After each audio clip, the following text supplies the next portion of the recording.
Hello everybody, this is Toys R Us and welcome to another edition of What's Happening Wednesday. This is a weekly roundup show that I like to do on this channel, which again gives me the perfect opportunity to do exactly that. Keep you guys updated with things that are going on in the world of Transformers, and we're going to kick off with, for those of you who've not yet seen enough images of Yolopark's Optimus Prime, or perhaps you just need your arm twisting that little bit more, via TFW 2005, via the official Yolopark YouTube channel, we've got some more images of, I've got to confess, this has got to be the most accurate Generation 1 Optimus Prime looking figure I think I've pretty much seen. Now again, remember, this is just a model kit, but as I said to people, and I've reviewed a few Yolopark figures, and I actually talk to a lot of collectors quite a lot of the times. If you're just after a display piece, then I mean, look, that is Generation 1 Optimus Prime in all his glory, looking sensational. Yes, you can still do the Matrix chamber obviously there, he's fully posable, and he just looks great. I mean, I suppose the only negative thing, if it is a negative, is he doesn't transform. There he is next to the Yolopark Megatron, which there is a review of him on this channel. And there he is with a few mainstream figures and the Yoloparks to give you an idea of size. But I suppose more importantly, it's these sort of images that you want to see. So if you've not yet purchased him, or you still don't know whether to, I'd say check out the video. And just reminding you there, of course, it's model kit, so you can interchange all the parts if you wanted to. But yeah, I strongly advise checking out the Yolopark video on their YouTube. Right, we've just seen this.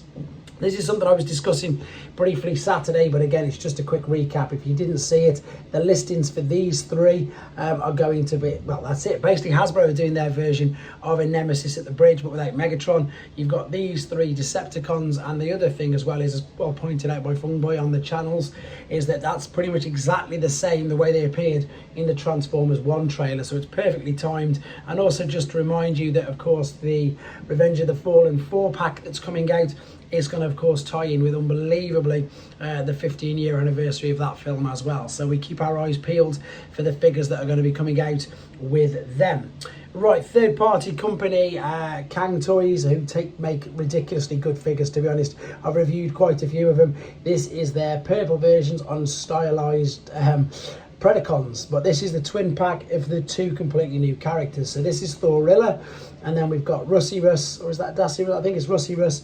Either way, Thorilla makes up the crotch area, and Rusty Russ makes up the foot. And funnily enough, I've just opened the gold version of Razor Claw with Darius, or Darius, and again, the size of these are just crazy. I do apologise for the reflection and the glare. If you want to see these, head to Kang's Weibo, or indeed TFW 2005. I'm still yet to find out the exact reason why they've gone with this colour scheme. I don't know if it's shattered glass. I don't know the exact reason at all. If anybody does know, please let me know. But I've also noticed as well that Kang Toys are reissuing all the original colours as well. So basically the colours that make them more recognisable as Generation 1 Predacons. So if you like these figures or you're interested in them, check out Show's East. I'll show you where you can get them in a second. Funnily enough, talking of model kits, this was, if you remember, this is the Agora Models Optimus Prime. So this is something that was previewed ages ago. It's a 600 part fully posable die-cast metal kit. It's 78 centimeters, so it's 31 inches tall, and it weighs 11 kilos. So this is the complete built up one. Again, it comes in different parts and you can build it up. But there he is, and again, he looks great. And I suppose for scale, we've got in the background there HasLab Unicron, and then obviously the Titans as they get that little bit smaller. So this guy will completely tower above your Titans. So I think he's bigger than the Lewin figure as well. But again, remember, model kit doesn't transform. But again, looks great. And moving on to something again which is fantastic, and I love it when the designers do this. This is from Evan Brooks' Instagram, and again, these images are on TFW 2005. This is exactly what it says there, Boulder Crash Concepts. So if you want to pause and read these at your own leisure, he's updated loads of information on all the, well, on the core class figures for Legacy United released so far. So insights, concepts, details, thought processes, how they went about things. Again, just everything that you want to know about these brilliant little figures, and how, as I say, exactly that, how they go into the work that's made about them. And as I say, you can pause these images at any time to read about them for yourself. If you don't have his Instagram, there you go, that is the last ones on there. That's a great little figure as well, to be honest. And moving on to something that completely passed me by, this is another third-party company. This is Megatron MT-01B Monocrat, and this is a 33 centimeters, so 13-inch tall, unofficial Megatron transforming masterpiece quality figure. So again, he's not called Megatron because he's not licensed by Hasbro or Takara, but this looks insane, and I Am No Fire has done some amazing photos again. So there again, clearly recognizable as Megatron in his new, as I say, up mode form of the tank, with obviously the LEDs.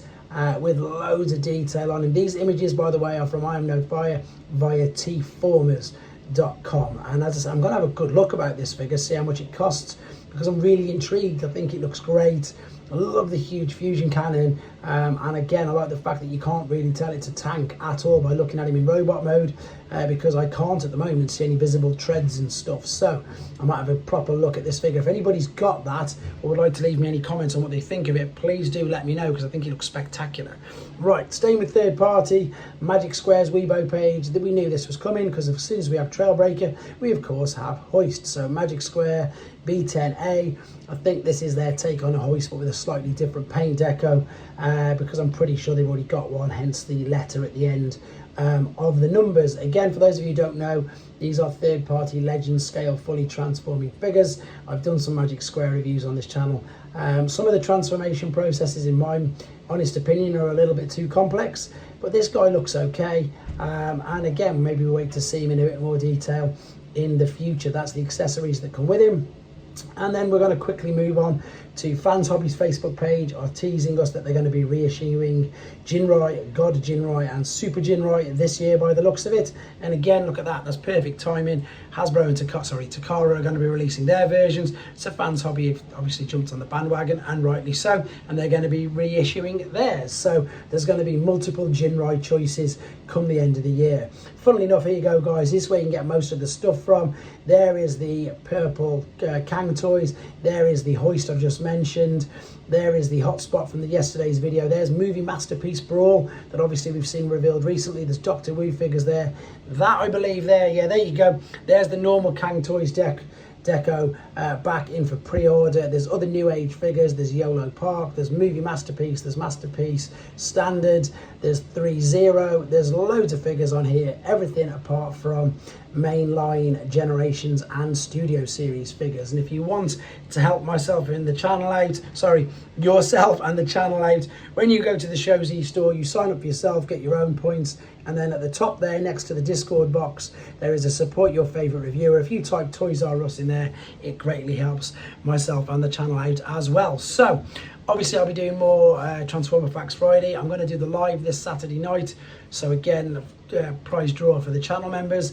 Hopefully I'm going to get Stegaro into Stegosaurus mode so I can get that video completed. I've started the gold version of Razorclaw as well. I've finally got Chromia done. I've done a bit of the DNA design upgrade kit for Scourge, and again, as always, loads of shorts. The A to Z is going to continue, and I'm going to try and get around to getting some decent pictures again for my Instagram.